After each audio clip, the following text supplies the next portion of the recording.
ಒಂದು ಕಡೆ ರಾಜ್ಯದಲ್ಲಿ ಬರ ವಾತಾವರಣ, ಇಂಥ ಸಂದರ್ಭದಲ್ಲಿ ತೀರಾ ಮಳೆ ಕಡಿಮೆ ಆಗಿದೆ. ಇದೆಲ್ಲದರ ನಡುವೆ ತಮಿಳುನಾಡು ನೋಡಿದರೆ ಭಾಳ ಅಂದರೆ ಪದೇ ಪದೇ ನಮಗೆ ಇನ್ನೂ ಜಾಸ್ತಿ ನೀರು ಬೇಕು, ಇನ್ನೂ ಹೆಚ್ಚಿನ ಪ್ರಮಾಣದಲ್ಲಿ ನೀರನ್ನು ಬಿಡಬೇಕು ಅನ್ನೋ ನಿಟ್ಟಿನಲ್ಲಿ ಒತ್ತಾಯವನ್ನು ಮಾಡ್ತಾ ಇದೆ. ಕಾವೇರಿ ನದಿ ನೀರಿನ ಹಂಚಿಕೆ ವಿವಾದದಲ್ಲಿ ಕರ್ನಾಟಕಕ್ಕೆ ತೀವ್ರ ಹಿನ್ನಡೆ ಆಗಿದೆ. ಮತ್ತೆ CWRC ನೀಡಿದ್ದ ಶಿಫಾರಸನ್ನು ಕಾವೇರಿ ನೀರು ನಿರ್ವಹಣಾ ಪ್ರಾಧಿಕಾರ ಅಂದರೆ CWMA ಎತ್ತಿ ಹಿಡಿದಿದ್ದು ಮುಂದಿನ 15 ದಿನಗಳ ಕಾಲ ತಮಿಳುನಾಡಿಗೆ ಪ್ರತಿದಿನ 12,000 ಕ್ಯೂಸೆಕ್ ನೀರನ್ನು ಹರಿಸಲೇಬೇಕು ಅಂತ ಕರ್ನಾಟಕಕ್ಕೆ ಆದೇಶ ನೀಡಿದೆ. ದೆಹಲಿಯಲ್ಲಿ ನಡೆದಂಥ CWMA ಸಭೆಯಲ್ಲಿ ಕರ್ನಾಟಕದ ಪರವಾಗಿ ರಾಜ್ಯ ಸರ್ಕಾರದ ಹೆಚ್ಚುವರಿ ಮುಖ್ಯ ಕಾರ್ಯದರ್ಶಿ ಗೌರವ್ ಗುಪ್ತಾ ಸೇರಿದಂತೆ ಉನ್ನತ ಮಟ್ಟದ ಅಧಿಕಾರಿಗಳ ತಂಡ ಭಾಗವಹಿಸಿತ್ತು. ಸಭೆಯಲ್ಲಿ ರಾಜ್ಯದ ಜಲಾಶಯಗಳಲ್ಲಿನ ನೀರಿನ ಕೊರತೆ, ಮಳೆಗಾಲದ ಮಂದಗತಿ ಮತ್ತು ರೈತರ ಸಂಕಷ್ಟಗಳನ್ನು ವಿವರಿಸಿ ನೀರು ಬಿಡುಗಡೆ ಮಾಡುವುದಕ್ಕೆ ಅಸಾಧ್ಯವಾದ ಪರಿಸ್ಥಿತಿಯನ್ನು ಸಮರ್ಥವಾಗಿ ಮಂಡಿಸಲಾಯಿತು. ಆದರೂ ಪ್ರಾಧಿಕಾರವು CWRCಯ ಆದೇಶವನ್ನೇ ಪುರಸ್ಕರಿಸಿ ತಮಿಳುನಾಡಿನ ಬೇಡಿಕೆಗೆ ಮನ್ನಣೆ ನೀಡಿದೆ. 36 TMC ನೀರು ಹರಿಸಬೇಕು ಅಂತ ತಮಿಳುನಾಡು ಪಟ್ಟು ಹಿಡಿದಿತ್ತು. ಆದರೆ 15 ದಿನಗಳಲ್ಲಿ 15.50 TMC ನೀರು ಹರಿಸಬೇಕು ಅಂತ ಪ್ರಾಧಿಕಾರ ಕರ್ನಾಟಕಕ್ಕೆ ನಿರ್ದೇಶನ ಮಾಡಿದೆ. ಮ್ಯಾನೇಜ್ಮೆಂಟ್ ಅಥಾರಿಟಿ ಸಭೆ ಈಗ ತಾನೇ ಮುಗಿದಿದೆ. ಈ ಸಭೆಯಲ್ಲಿ ಇರ್ತಕ್ಕಂಥ ವಿಷಯವನ್ನು ಹೇಳೋದಾದರೆ, Kaveri water regulation committee meeting ಇವತ್ತು ಬೆಳಗ್ಗೆ ನಡೆದಿತ್ತು. ವಾಟರ್ ರೆಗ್ಯುಲೇಷನ್ ಕಮಿಟಿ ಮೀಟಿಂಗ್ನಲ್ಲಿ ಆಗಿರ್ತಕ್ಕಂಥದ್ದು ಏನೋ ನಿರ್ದೇಶನ ಇತ್ತು ಅದನ್ನೇ ಅವರು ರೀಟ್ರೇಟ್ ಮಾಡಿ ಹೇಳಿದ್ದಾರೆ. ಸೊ ಅದರ ಪ್ರಕಾರ 12,000 ಕ್ಯೂಸೆಕ್ಸ್ ನೀರನ್ನು ಬರುವ 15 ದಿನಕ್ಕೆ ಬಿಡಬೇಕು ಅಂತ ಹೇಳಿ ಒಂದು ಆದೇಶವನ್ನು ಅವರು ಕೊಟ್ಟಿದ್ದಾರೆ. that itself is reiterated now by the Kaveri Water Management Authority. ಇದರಲ್ಲಿ ಇರ್ತಕ್ಕಂಥ ಅಂಶಗಳು ಏನಿದೆ ಅದರ ಬಗ್ಗೆ ಬಹಳಷ್ಟು ವಾದ ನಡೆದಿದೆ. ತಮಿಳುನಾಡಿನವರು ಇದಕ್ಕಿಂತನೂ 2 ಪಟ್ಟು ನೀರು ಬಿಡುಗಡೆ ಮಾಡಬೇಕಂತದ್ದು ಅವರು ವಾದ ಮಾಡಿದರೆ, ನಮ್ಮಲ್ಲಿ ನಾವು ನೀರನ್ನು ಬಿಡುಗಡೆ ಮಾಡುವ ನಮ್ಮಲ್ಲಿ ಕ್ಷಮತೆ ಇಲ್ಲ, ಅದನ್ನು ಮಾಡೋಕ್ಕೆ ಬರೋದಿಲ್ಲ ಅಂತ ಹೇಳಿ ನಾವು ಹೇಳ್ತೀವಿ. ಸೊ ತದನಂತರ ಅಥಾರಿಟಿ ಒಂದು ತೀರ್ಮಾನಕ್ಕೆ ಬಂದಿದೆ. ನಮ್ಮ ಪ್ರಕಾರ ಅದು ನಮಗೆ ಅನ್ಯಾಯವಾಗಿದೆ. ಅದನ್ನು ಯಾವ ರೀತಿಯಲ್ಲಿ ಲೀಗಲ್ ಒಂದು ರೆಮಿಡಿಯನ್ನು ಮಾಡಬೇಕು, ಲೀಗಲ್ ಯಾವ ರೀತಿಯಲ್ಲಿ ನಮಗೆ ಸಾಧ್ಯತೆ ಇದೆ, ಆ ಸಾಧ್ಯತೆಗಳ ಬಗ್ಗೆ ನಾವು ನಮ್ಮ ಲೀಗಲ್ ಎಕ್ಸ್ಪರ್ಟ್ಸ್ ಜೊತೆ ಕೂಡ ಚರ್ಚೆ ಮಾಡ್ತೀವಿ. ಮಾನ್ಯ ಸರ್ಕಾರವು ಅದರ ಬಗ್ಗೆ ತೀರ್ಮಾನವನ್ನು ತೆಗೆದುಕೊಳ್ಳುತ್ತೆ. ಅದರ ಬಗ್ಗೆ ಶೀಘ್ರವೇ ತಮಗೆ ಮಾಹಿತಿಯನ್ನು ಕೊಡ್ತಾರೆ. ಈಗ ಈ ಸಿಚುವೇಶನ್ ಏನಾಗಿದೆ, ಇದು ಬಹಳ ಡೈನಮಿಕ್ ಸಿಚುವೇಶನ್ ಇದೆ.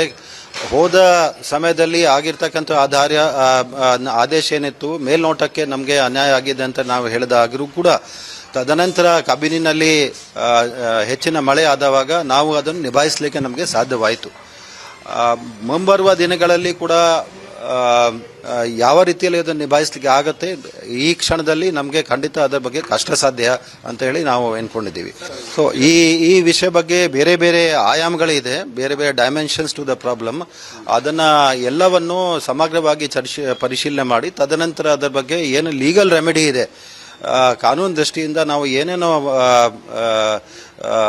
ಉಪಾಯಗಳನ್ನು ಮಾಡಬಹುದು ಅಥವಾ ಯಾವ ರೀತಿಯಲ್ಲಿ ನಾವು ನ್ಯಾಯವನ್ನು ಪಡೆಯಬಹುದು ರಾಜ್ಯಕ್ಕೆ, ಅದರ ಬಗ್ಗೆ ಖಂಡಿತ ಕ್ರಮವನ್ನು ಕೈಗೊಳ್ಳಿ. ಜನ ನಮ್ಗೆ ಅಧಿಕಾರ ಕೊಟ್ಟಿರೋದು ರೈತರನ್ನ ಬದುಕಿಸ್ಲಿಕ್ಕೋಸ್ಕರ. ನಾವು ಯಾವ ಕಾರಣಕ್ಕೂ ಯಾವ ರೈತರಿಗೂ ತೊಂದರೆ ಮಾಡಲಿಕ್ಕೆ ನಮ್ಗೆ ಇಷ್ಟ ಇಲ್ಲ. ತಾಳ್ಮೆಯಿಂದ ಇರಿ, ಸೌಹಾರ್ದತೆಯಿಂದ ಎಲ್ಲ ಸಮಸ್ಯೆ ಪ್ರಕೃತಿ ನಮ್ಮನ್ನ ಬದುಕಿಸ್ತಾನೆ. ಜನ ನಮ್ಗೆ ಅಧಿಕಾರ ಕೊಟ್ಟಿರೋದು ರೈತರನ್ನ ಬದುಕಿಸ್ಲಿಕ್ಕೋಸ್ಕರ. ನಾವು ಯಾವ ಕಾರಣಕ್ಕೂ ಯಾವ ರೈತರಿಗೂ ತೊಂದರೆ ಮಾಡಲಿಕ್ಕೆ ನಮ್ಗೆ ಇಷ್ಟ ಇಲ್ಲ. ತಾಳ್ಮೆಯಿಂದ ಇರಿ, ಸೌಹಾರ್ದತೆಯಿಂದ ಎಲ್ಲ ಸಮಸ್ಯೆ ಪ್ರಕೃತಿ ನಮ್ಮನ್ನ ಬದುಕಿಸ್ತಾನೆ. ಸೊ ಇವತ್ತು ಸಭೆ ಆಯಿತು. ಸಭೆಯಲ್ಲೂ ಕೂಡ ಮತ್ತೆ ಕರ್ನಾಟಕಕ್ಕೆ ಒಂಥರ ತೀವ್ರ ಹಿನ್ನಡೆ ಆದಂತಾಗಿದೆ. ಈಗ ಇದೆಲ್ಲದರ ನಡುವೆ CWRC ಶಿಫಾರಸಿನಲ್ಲಿ ಏನಿದೆ, ಮುಂದಿನ 15 ದಿನಗಳ ಕಾಲ ತಮಿಳುನಾಡಿಗೆ ನೀರನ್ನು ಹರಿಸಬೇಕು. ಪ್ರತಿದಿನ 12,000 ಕ್ಯೂಸೆಕ್ ಕಾವೇರಿ ನೀರನ್ನು ಬಿಡುಗಡೆ ಮಾಡಬೇಕು. ಇದು ಶಿಫಾರಸಿನಲ್ಲಿರುವಂಥ ಅಂಶಗಳು. ಮುಂದಿನ 15 ದಿನಗಳ ಕಾಲ ತಮಿಳುನಾಡಿಗೆ ನೀರನ್ನು ಬಿಡಬೇಕು ಕರ್ನಾಟಕ, ಪ್ರತಿದಿನ 12,000 ಕ್ಯೂಸೆಕ್. 15 ದಿನಗಳಲ್ಲಿ ಒಟ್ಟು ಸುಮಾರು 16 TMC ನೀರನ್ನು ತಮಿಳುನಾಡಿಗೆ ಬಿಡಬೇಕು. ಕರ್ನಾಟಕ ಆಗಸ್ಟ್ 10ರವರೆಗೆ ಈಗಾಗಲೇ 7.5 TMCಯನ್ನು ನೀರನ್ನು ಬಿಡುಗಡೆ ಮಾಡಲಿದೆ ಅಂತ ಅಥವಾ ಹರಿಸಿದೆ ಅಂದರೂ ಕೂಡ ತಪ್ಪಾಗಲಿಕ್ಕಿಲ್ಲ.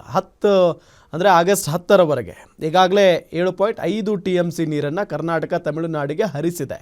CWRCಯ ಮುಂದಿನ ಸಭೆಯನ್ನು ಆಗಸ್ಟ್ 24ಕ್ಕೆ ನಿಗದಿಪಡಿಸಲಾಗಿದೆ. ಈಗ ಕರ್ನಾಟಕದಿಂದ ನೀರನ್ನು ಹರಿಸೋದು ಅಥವಾ ನೀರನ್ನು ಬಿಡುಗಡೆ ಮಾಡೋದ್ರಲ್ಲಿ ಯಾವುದೇ ರೀತಿಯಾದಂಥ ತಕರಾರು ಇರಲ್ಲ. ಯಾವಾಗ ಕರ್ನಾಟಕದಲ್ಲಿ ಸಂಪದ್ಭರಿತವಾದಂಥ ಮಳೆ ನಿರಂತರವಾಗಿ ಸುರಿದು ನಮ್ಮ ಕರ್ನಾಟಕದ ಎಲ್ಲ ನದಿಗಳು ತುಂಬಿ, ಬಿಡಿ ಕಾವೇರಿ ನದಿನಾದರೂ ತುಂಬಿದೆಯಾ, ಕಾವೇರಿ ನದಿ ಆದರೂ ತುಂಬಿ ಹರಿತಾ ಇದೆ ಅಂತ ಅಂದಾಗ, ಡ್ಯಾಮ್ ತುಂಬಿ ಹರಿತಾ KRS ಡ್ಯಾಮ್ ತುಂಬಿ ಹರಿತಾ ಇದೆ ಅಂದಾಗ ಅಫ್ಕೋರ್ಸ್ ನೀರನ್ನು ಬಿಡೋದ್ರಲ್ಲಿ ಯಾವುದೇ ರೀತಿಯಾದಂಥ ಒಂದು ಪ್ರಶ್ನೆ ಇರಲ್ಲ. ಬಟ್ ಏಕಾಏಕಿಯಾಗಿ ಪದೇ ಪದೇ ಒಂದು ಬಾರಿಗೆ 3,500 ಕ್ಯೂಸೆಕ್ ನೀರು ಬಿಡುವಂತಾರೆ, ಮತ್ತು ಬಂದು ಇಲ್ಲಿ 36,000 ಕ್ಯೂಸೆಕ್ ನೀರು ಬಿಡುವಂತಾರೆ. ಈ ರೀತಿಯಾಗಿ ಆಗೋಗ್ಬಿಟ್ರೆ ಭಾಳ ಸಮಸ್ಯೆ ಆಗಿ ಹೋಗ್ಬಿಡುತ್ತೆ.